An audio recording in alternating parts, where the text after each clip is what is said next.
Grab your beverages and turn up your interweb. Solving the world's problems 12 ounces at a time. It's Dudes and Beer.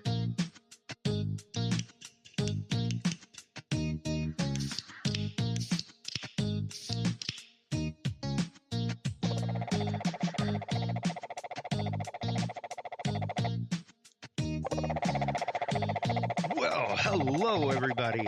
Welcome to the Dudes and Beer podcast.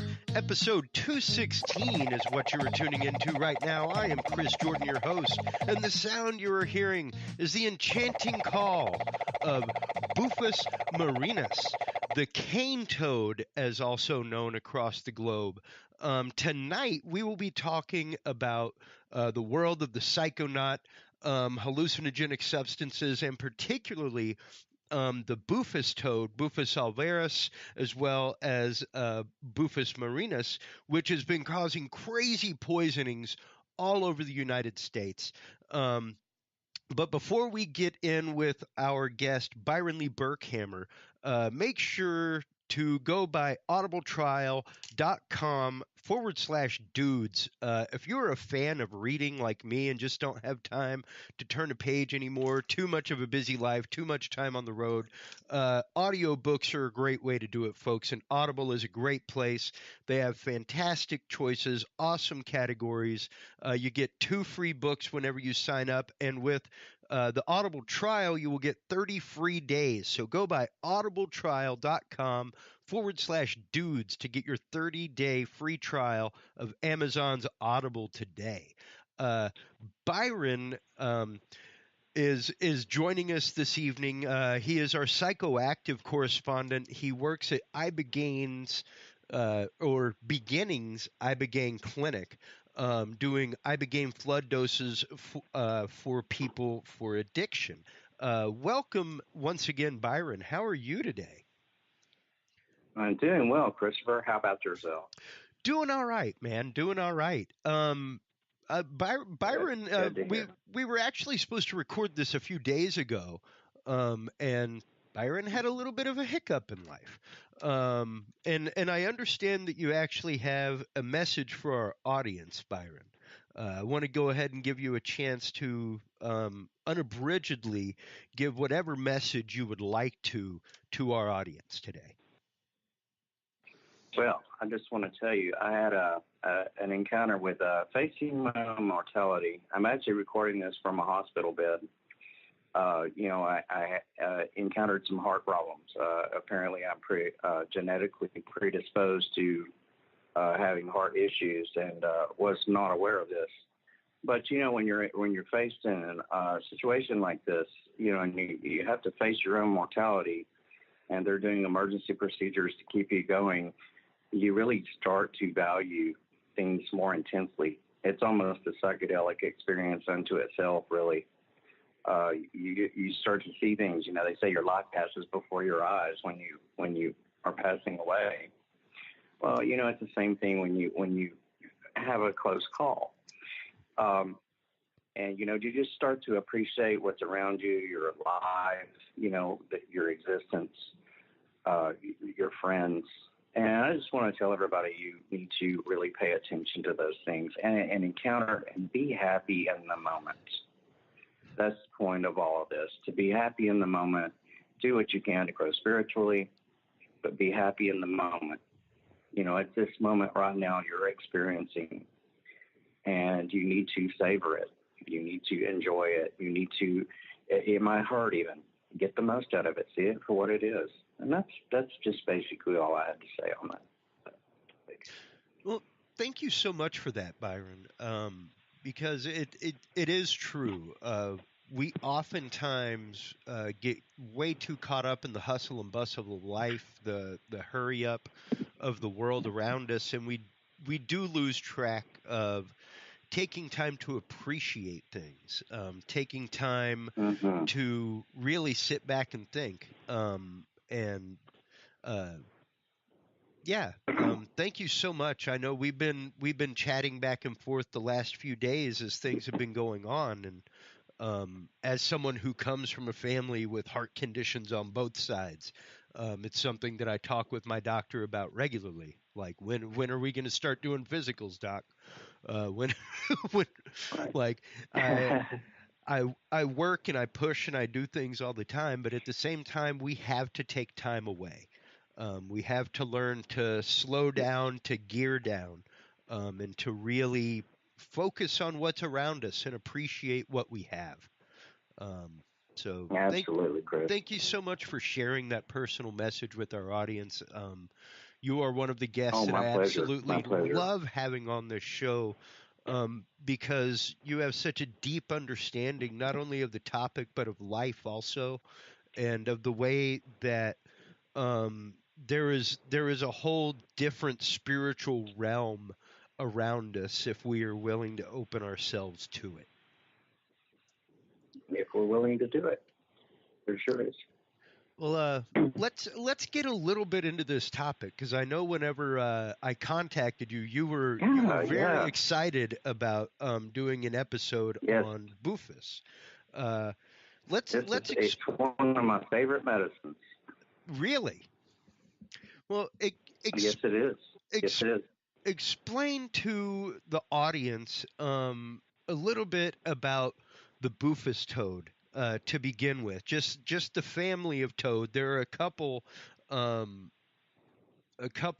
of, let me see, genus, family, species. There are a couple of species of toad within the family Bufus. I had to go through my scientific methods there to remember what the order of kingdoms was. Right. Bufo being the genus, and Alvarius or Marinus being the species. Yes, sir. Yeah. Well, basically, the one I'm sorry. Go ahead. Well, basically, the one I'm most familiar with is Bufo alvarius. It's the most commonly used toad venom there is. It's the Sonoran desert toad. Basically, the venom is sweat from the gland. There's glands on the toad that actually produce a venom, and this is for a toad's self-defense, against its predators. Toads are preyed on. I don't know what all preys on toads, but it has known predators that it's defending itself against.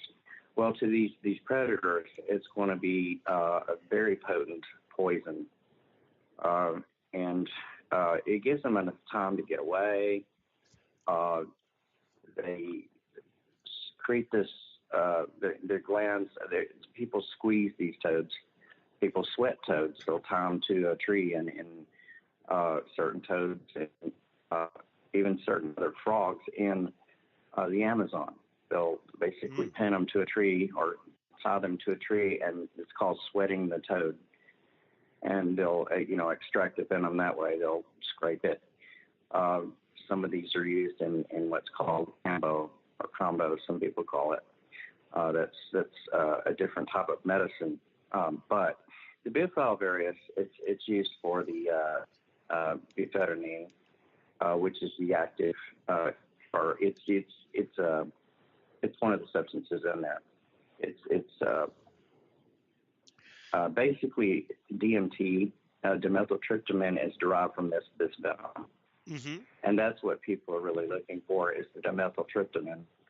And when you use the Sonoran desert toad, you get a form of dimethyltryptamine called 5-methoxy dimethyltryptamine, which is 5-MeO. Yep. So you have 5-MeO DMT. There is also another commonly used DMT in medicine, which is NN-DMT. And that's a different experience, really. Then you can mix DMT. DMT is found in plants and animals and even in the human brain. Yep. In small amounts, and you have to wonder why. But it's very common in nature. It's very common in nature. But some people take a DMT and they'll mix it with what's called an MAOI, and that's a monoamine oxidase inhibitor. And what that does, Chris, that makes the DMT experience last for hours. DMT, 5-MeO, in DMT is actually a very short-acting psychedelic potent. Or psychedelic, I mean, it's one of the most potent psychedelics on Earth. But in duration, the average experience is around 15 to 20 minutes. Oh, you wow. know, for each one, 5-MeO or NN. But like I say, when you mix it with an MAOI, it goes for hours. And that's why people, those are the components in what's commonly known as ayahuasca. Yeah. So you've got all these different varieties of DMT and different experiences going on out there. And, of course, they're all three used a lot now. It's really become a trend. But the 5-MeO, well, I'm going to contrast the two experiences, the 5-MeO and the N-dimethyltryptamine experience. The 5-MeO experience, basically, they're both smoked. Typically, they're being vaped now more than ever, which you know, is kind of the coming thing with DMT. But typically, the shamans, you know, in the past have smoked DMT. And when you smoke and ingest the smoke or breathe it in, with 5-MeO, you're going to have an experience where basically you take it in and just everything goes away. You yourself feel like you just go away, and everything turns bright, white. Everything becomes bright. You lose sense of everything immediately. Some people call it an out-of-body experience. Some people are aware of their body somewhere. They don't know where it is exactly, but they know it. They're still connected to it. They know that.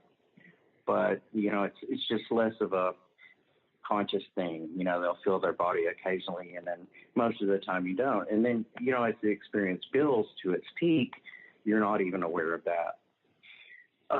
So basically, some people call it feeling one with the universe. That you don't really see so much. Like I say, everything's just kind of a brightness, and everything just kind of goes away. And then you yourself feel like you go away. You know, it's just the dissolution of everything. And you just get to this, some people feel like they experience God, you know, and in this peak experience. Some people say they feel, like I say, at one with the universe. There's just different descriptors, but it's basically that experience.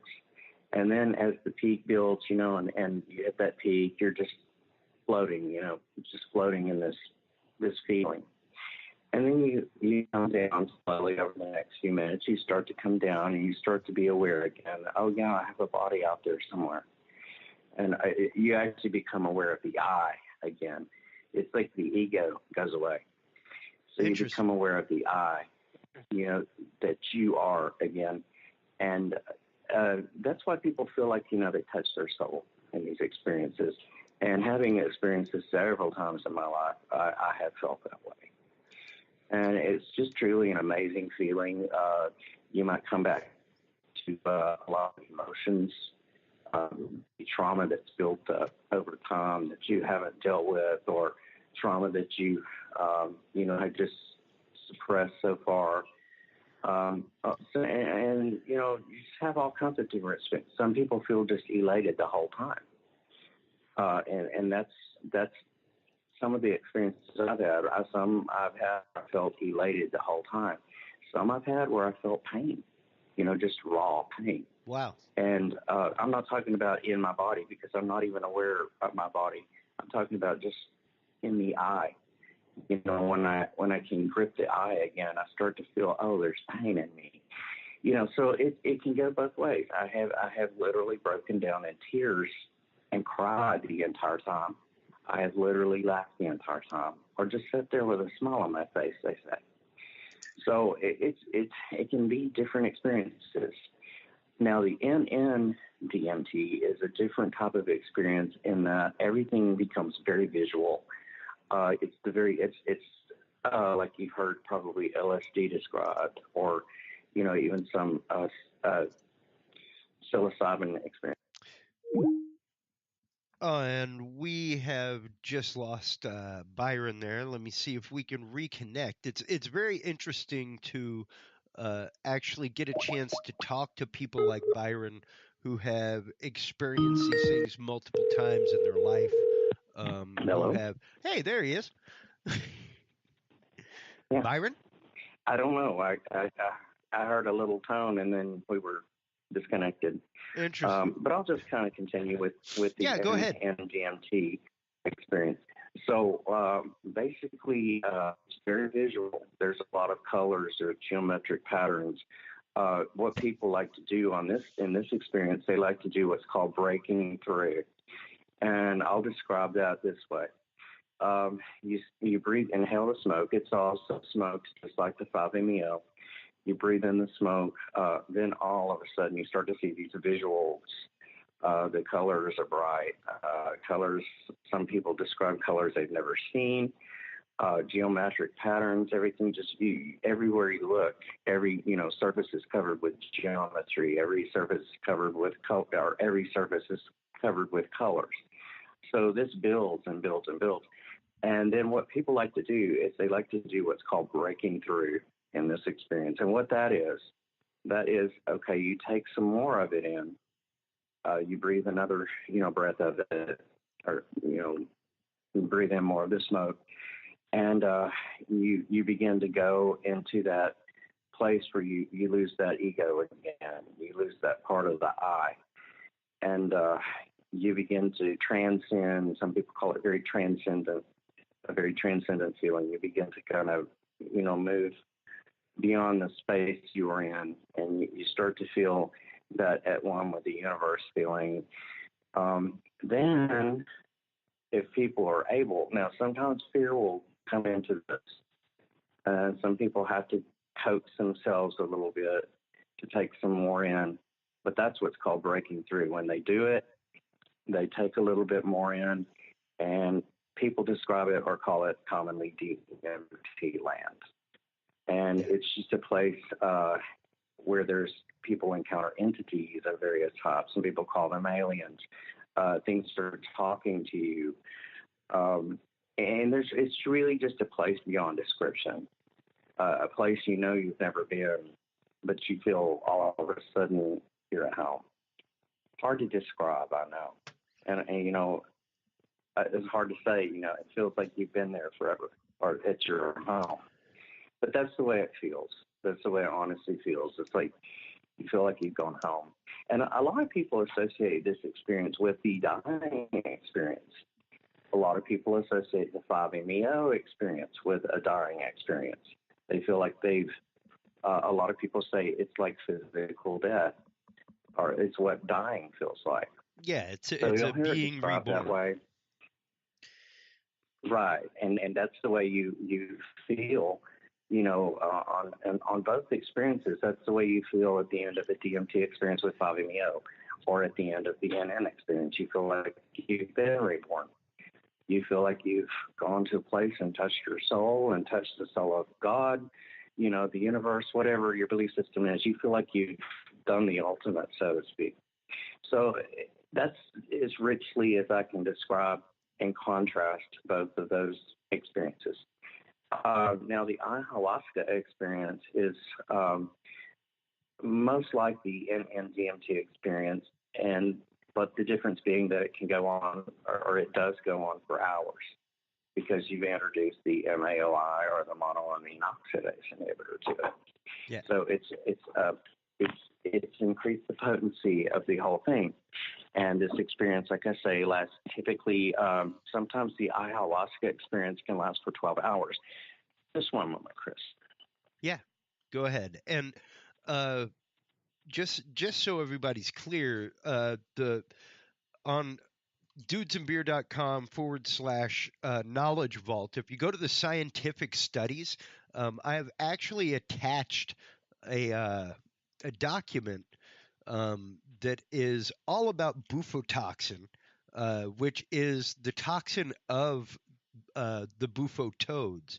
And whenever you start reading it, it says that Bufo toads contain bufotinin, which is 5-OH DMT, as he was talking about. Bufo toads also contain an alkaloid tryptamine, which is the 5-MeO DMT. They also contain bufotoxin, which is a cardiac glycoside. And it goes on to say later on in toad poisoning, the Colorado river toad and Bufo Marinus, which is the marine toad here in Florida as well as Costa Rica, Australia, secretes toxins from the parotid gland that cause profound cardiotoxicity and contain epinephrine, norepinephrine, dopamine, serotonin, bufotinin, bufogenins, and bufotoxins. And as well as in some samples of Bufo Marinus, trace amounts of morphine. So it's just absolutely you're wild. Certainly well versed. It is, and you're certainly well versed in the pharmacology of these substances. Well, and I love attaching documents like this for our listeners, so that people hear these things, Byron, and they think like, great, I'm gonna go out and get me a toad, and that's one of the reasons I contacted you, was because I was coming here, and for weeks I'd been seeing articles all over the place about animals being poisoned by these. And it doesn't take you ingesting the toad. All they have to do is put it in their mouth, and they can die within minutes with the epinephrine and norepinephrine that's in there, the dosages. But there were at least 5 deaths attributed to quote unquote toad shamans here in Florida.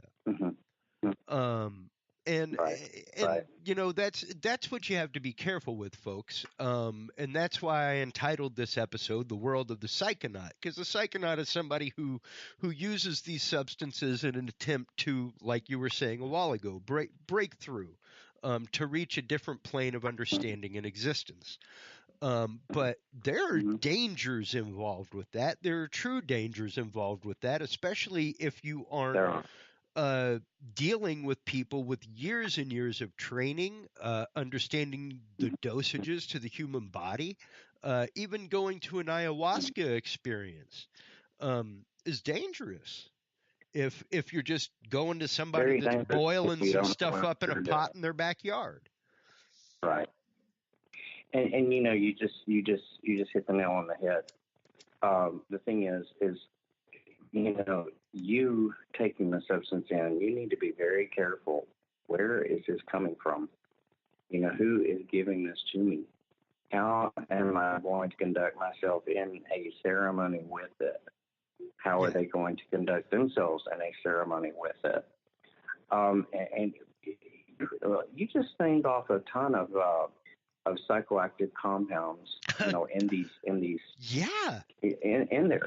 And you've got to really understand that these are all impacting a physical organism, and that's being you.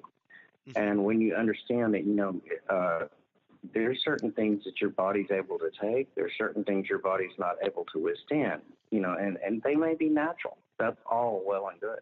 But everything not as natural is not everything good for you. But people do, they get caught up, well, it's natural, and it's natural. It's a psychedelic, and they think, well, I can go willy nilly and take whatever I want to. Well, no, that's just not the case. You need to have a lot of experience.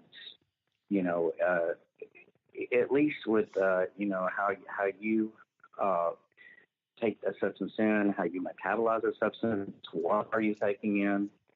And you really need to know a lot about the person you're getting the substance from. It's basically like going to a nightclub or something. This is how people die. Somebody slips on a pill, they have no idea where it came from. They don't know what's in it. Yeah, they're just taking their chances. It's like playing Russian roulette. Yeah. Well, it's the same thing with psychedelics. Just because it's coming from a natural source, you just basically have to put some footwork into this and some brain work into this, and you have to know that there's certain ways to conduct yourself. There's certain ways a shaman conduct themselves. There's some years of experience that go behind a good shaman training. I mean, years behind that. Sometimes, and I'm talking sometimes decades. But at least, a long period of experience where they have used the substance. They know what they're working with. They know all about it. They know where it came from. I mean, they've gone from the ground or the animal to the purification of the substance, the derivation, the extraction, or whatever the process is, to the point of giving it to someone else. They are there every step of the way. And that's a really good shaman. That's Now, where you get into trouble are going to shamans that are people that call themselves shamans, and that's very, very common these days and getting to be more of a problem, actually. People do a substance. They might take a psychedelic trip once or twice with a substance. Well, all of a sudden, they're a shaman. That is not a shaman. But, buyer beware. Yeah. Kaveh Amtor, on this one. Well, it goes on. This is a great article. I mean, or study rather. And it goes into the cardio effects of toad poison. Yeah, a lot of these substances are just clearly cardiotoxic. Some of them are neurotoxic. Yeah. And you've got all that going on. I mean, for instance, we work with Ibogaine, the Ibogaine clinic a lot. The main thing we worry about with Ibogaine, for instance, is that it can be very cardiotoxic, if we're not very careful. Well, that's why we do the careful screenings. We have to know what person or what substances a person is taking, like what medicines they're taking, what over-the-counter substances they're taking, before we use the Ibogaine with somebody. Yeah. We have to know about our Ibogaine, where that comes from, how pure is it. We get actually a 5-page report on the different analogs and alkaloids and different batches that we're using. We know the purity of it. It's been tested in a lab. Yeah. So, I mean, we're very careful in that regard. But the thing is we're watching for those adverse effects. We're watching that we don't give it to somebody and harm them, by, not knowing what we have. And, of course, the people that administer the Ibogaine at the clinic have years of experience doing it. They're very well versed in facilitating an Ibogaine treatment. Well, it's the same thing. It should be the same with DMT. And basically, what I've read and what I understand, from my peers in the psychedelic community, is that there are some shamans out there that have actually done this for years, but they're not operating with the best intentions. Sure. There's a couple of them. You probably have heard of Octavia Rettig or Sandoval recently. Had some problems, and they were accused of a lot of things, anywhere from fraud, financial fraud, to basically misconduct during ceremonies. And, that sparked up a lot of controversy in the psychedelic community. If you're not familiar with, or you're probably familiar with Octavia Rettig, but he wrote a book called Dawn of the Toad.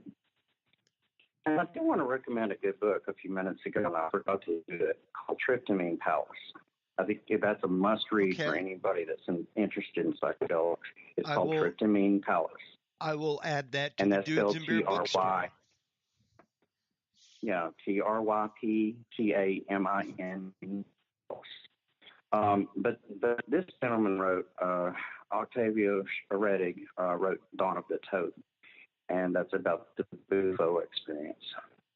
But you have, they're not the only two that have been accused of, this kind of misconduct. Or another thing that's happened that I really don't personally approve of at all is the use of rapé.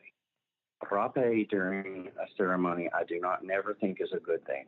And what rapé is, it's a form of tobacco that is blown up the nose of someone during the peak of a DMT experience.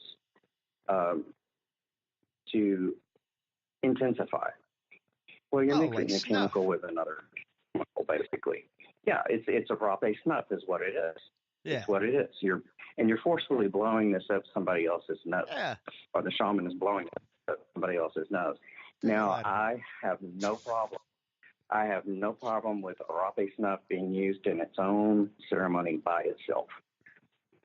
That's a different type of experience. Sure.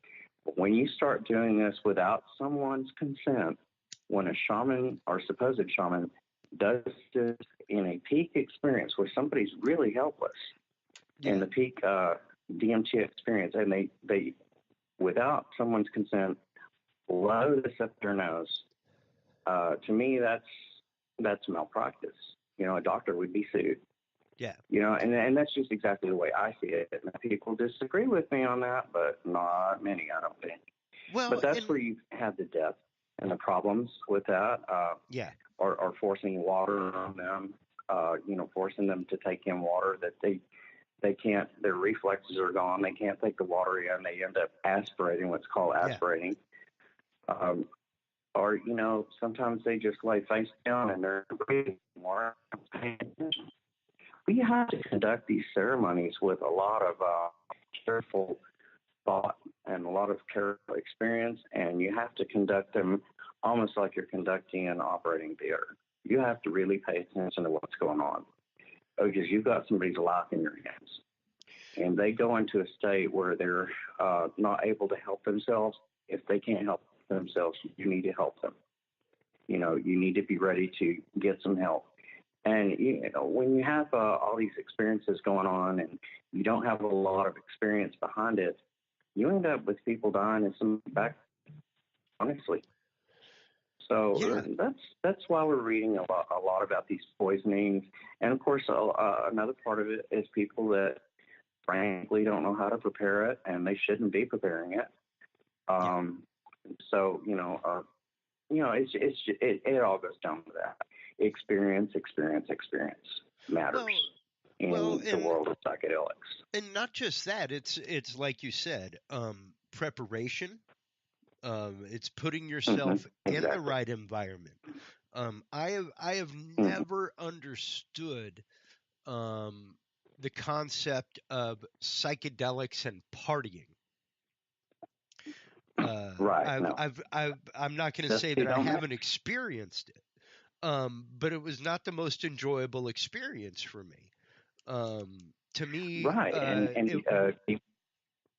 it was something that was to be respected. It was something that was to be used to find a deeper understanding to myself, to open an artistic creativity somehow, something along those lines. And that's exactly it. And that's the thing. That's the thing that's most dangerous about the way they're being used today.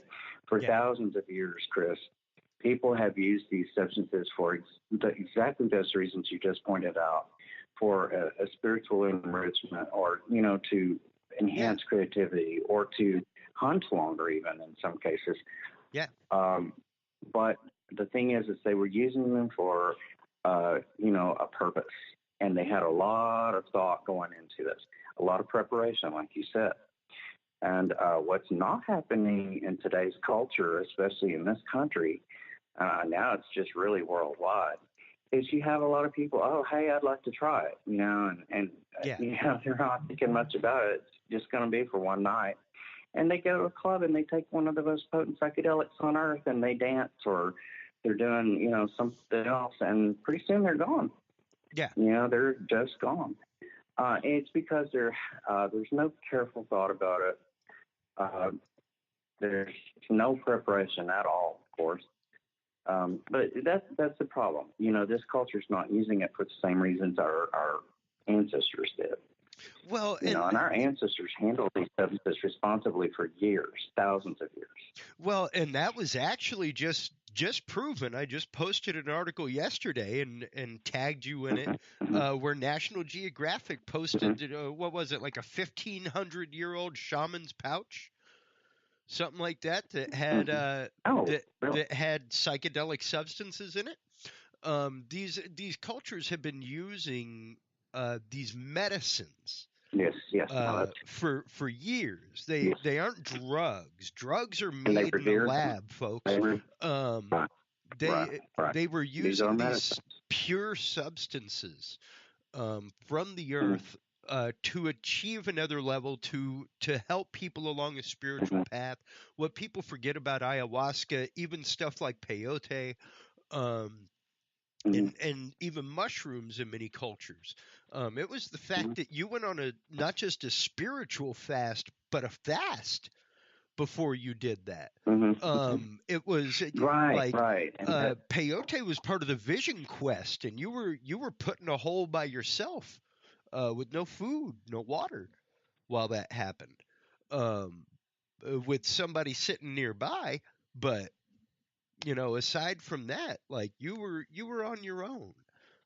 You were supposed to be well, experiencing things on a different level and and that's the way preparing to do that.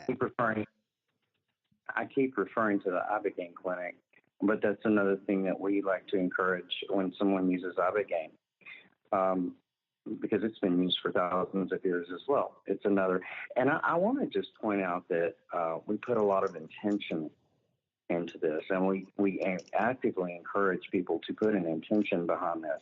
We want somebody to think about this before they do it as long as possible. I ask them to write these questions down a lot. I ask them to write down, what am I looking for in this experience? What am I trying to gain for myself? What am I trying to gain for my growth? What is it I want to see about myself? Things like that. What is the intention? Yeah. And that's work of the self-preparation.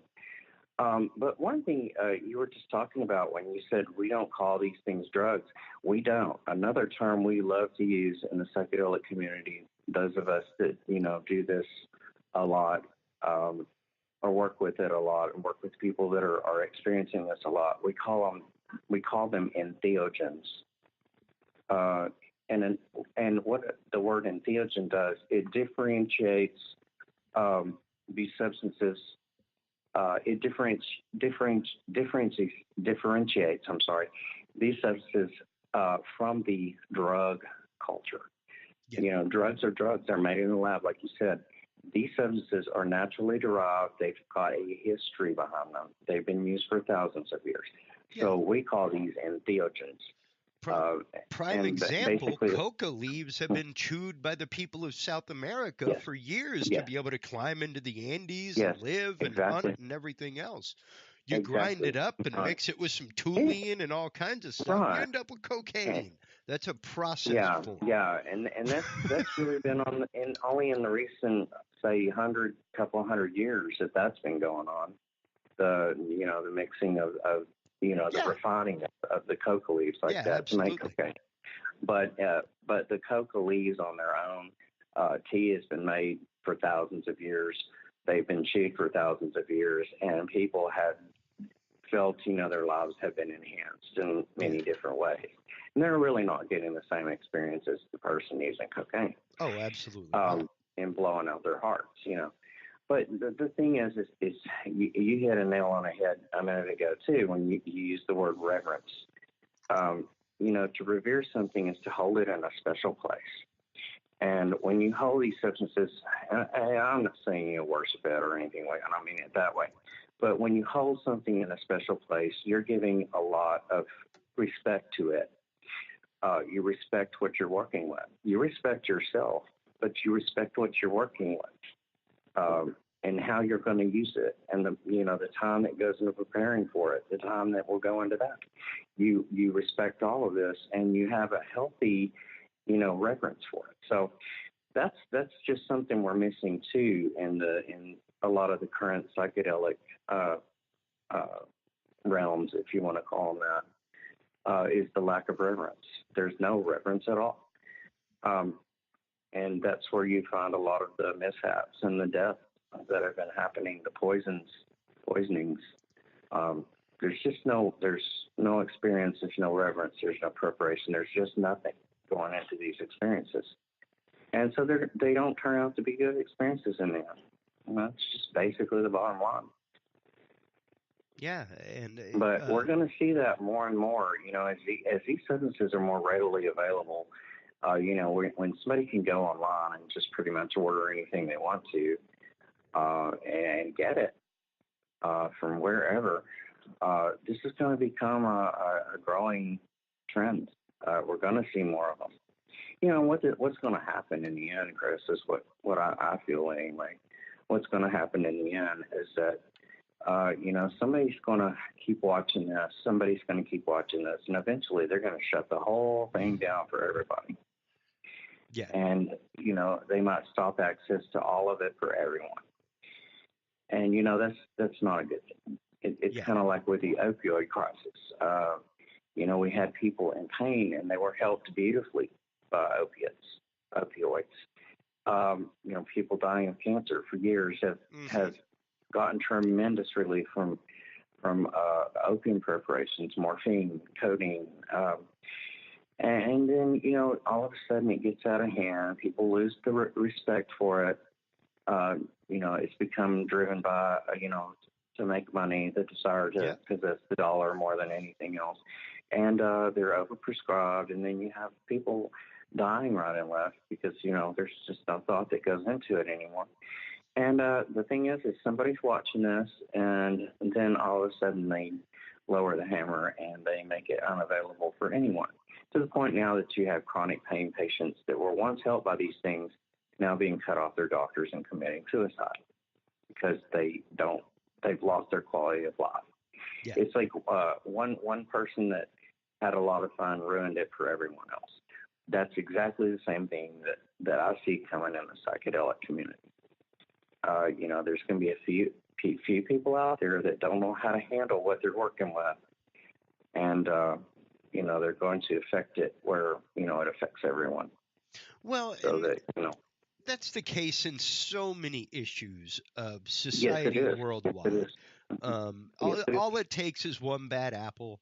We really do have to question ourselves as a society when we get to the point of, do we allow ourselves to censor and stop everything because of one bad apple? Right. We're seeing this on the internet. We're seeing this in doxing. We're seeing it's a prevalent issue in our society right now. Like we were saying a while ago, this is something that we have seen in the psychedelic community for years.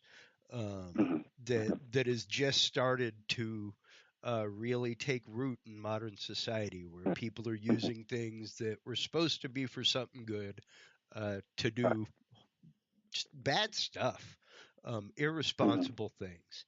I hate to get off sounding like where I was going political a minute ago, but you're right. These are common themes in so many things, and it cuts across all political. It does. Landscapes or anything else. But the thing is when you have these deaths in the psychedelic, or what's considered the psychedelic world, and that's how they're going to be tagged or labeled in any social media or mass any media of any kind. They're going to be tagged as a psychedelic death, and that word psychedelic is going to get attached somewhere.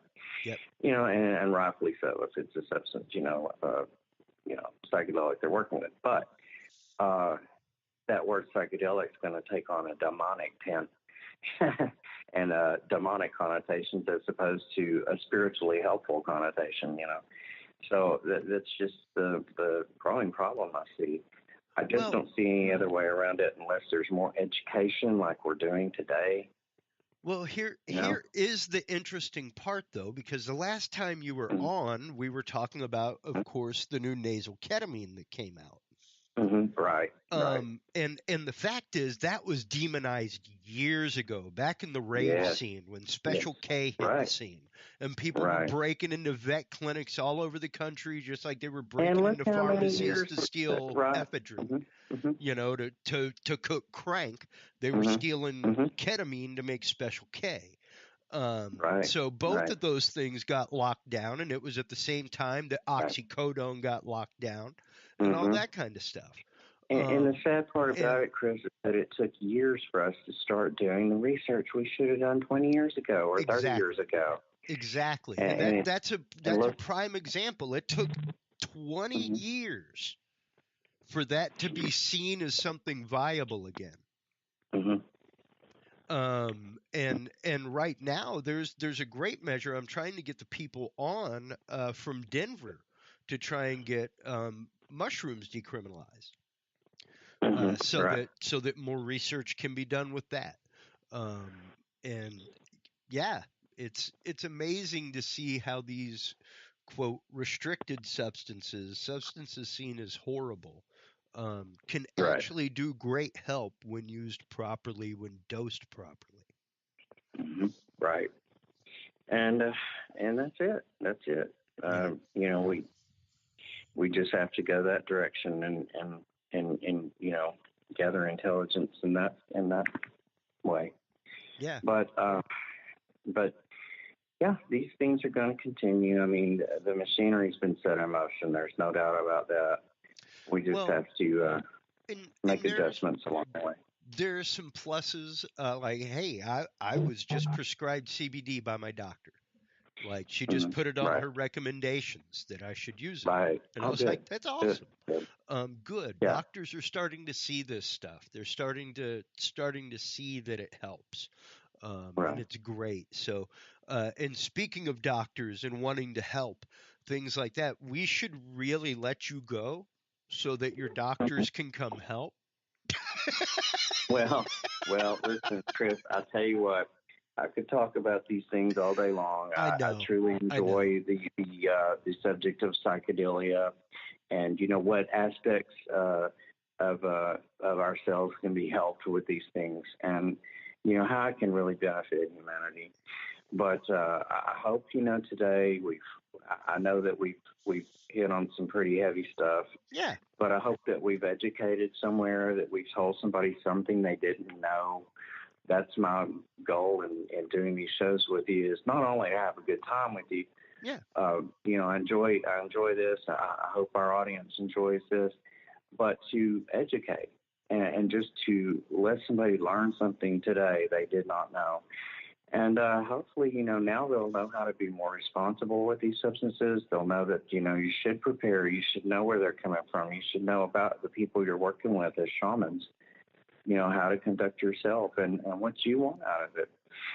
But listen, thank you so much for having me on again, Chris. Always. It's always a pleasure. Absolutely. Tell everybody where they can go. If somebody is suffering, hurting, if they want to consider Ibogaine as a possible treatment for their addictive path in life, to help clear themselves of these things, where can they go to get help? Okay. Byron? Well, the clinic that, you know, I work for is Beginnings Ibogaine. Beginnings Ibogaine is an Ibogaine recovery clinic. And what that is basically is we help people with different disorders, such as the mainly opioid dependence, any kind of opioid dependence, whether it's heroin to a prescription drug, even now poppy seed tea that's available online. We treat all of that with the medicine Ibogaine. We do all of this in Rosarito, Mexico. But we treat people with Ibogaine. We also treat other disorders like PTSD, depression, anxiety, and those many times go hand in hand in hand. We treat people even with bulimia. That's for treating. We treat people that you know, are dealing with. I had someone the other day that was postpartum depression. Oh, wow. We've never done that I knew of, but they believe they've been helped a great deal. And of course, that's just depression, really, but it's a different type of depression. But I mean, there's just a range of things we can treat with this, you know, all kinds of things. I never thought we used to disorder. But we treat these things. We treat you in a clinic in Rosarito. The clinic has an exceptional medical staff. There's a doctor that's done this for a decade now. You know, several thousand of these treatments he's done already with Ibogaine. So he's very well experienced and very well versed in what he's doing. They're done very safely. We follow what's called Global Ibogaine Therapy Alliance protocols, and those are the protocols set into place what a medical Ibogaine clinic does. And we do things very safely. We do an EKG beforehand, blood chemistries. So we have a complete physical picture of what the person, is like. And we've already pre-screened you for, the different things that can, different substances you're using that can be interacting with Ibogaine. And we've cleared all that. We've got you prepared and ready to go in the best way we can medically, so that we do this in the safest way we can. But we do all of this in Rosarito, Mexico, in a very beautiful setting. It's like being at home, except, we have a little bit of medical equipment tucked away and a few drugs to help you, if you need them. And when I say drugs, I mean medical things you find in a hospital. So anyway, we do all this in Rosarito, Mexico. There's a staff psychologist. There's nurses 24/7. There's the doctors there the whole time as well. So we've got all that, and basically you can call the number 1-800-649-2399, or you can call the number. My personal number is 903-707-0258, and we'll be happy to help you any way we can. That's our goal. And I think we do an exceptional job. I don't mind saying we do. Well, thank you so much for sharing that, Byron. I myself have talked to you about the possibility of doing that, and would like to continue to talk to you about that. So until next time, everybody, while you're online checking out the great work of Beginnings Ibogaine and Byron Burkhammer, make sure to stop on by dudesandbeer.com. That is where you can find the knowledge vault with the scientific documents about Bufo Toad, everything else, all kinds of stuff there, works of Nikola Tesla, everything else, PDFs available to download, open to the public. That's what this show is all about, is exposing knowledge, helping to grow people. And while you're online checking that out, make sure to stop on by diamondcbd.com. Use the code DUDES420 to save 30% on everything in your cart. Until next time, everybody, remember, take care of yourselves, take care of each other, and if you can be good at it. We'll talk to you soon. Bye-bye. Thanks for listening to this episode of the Dudes and Beer Podcast. To listen to our audio streams or chat with us live, download the official Dudes and Beer app for Android and iDevices, available on Google Play and iTunes markets. For more episodes, content, and information, visit us online at dudesandbeer.com. You can also find our episodes on Breach.tv, iHeartRadio, Spreaker, SoundCloud, iTunes, YouTube, Stitcher, or your favorite podcast service. Dudes and Beer is a proud member of the HC Universal Network family of podcasts. For more about our sponsors and other podcasts on this network, visit hcuniversalnetwork.com. Thanks for listening, everybody, and until next time, drink responsibly.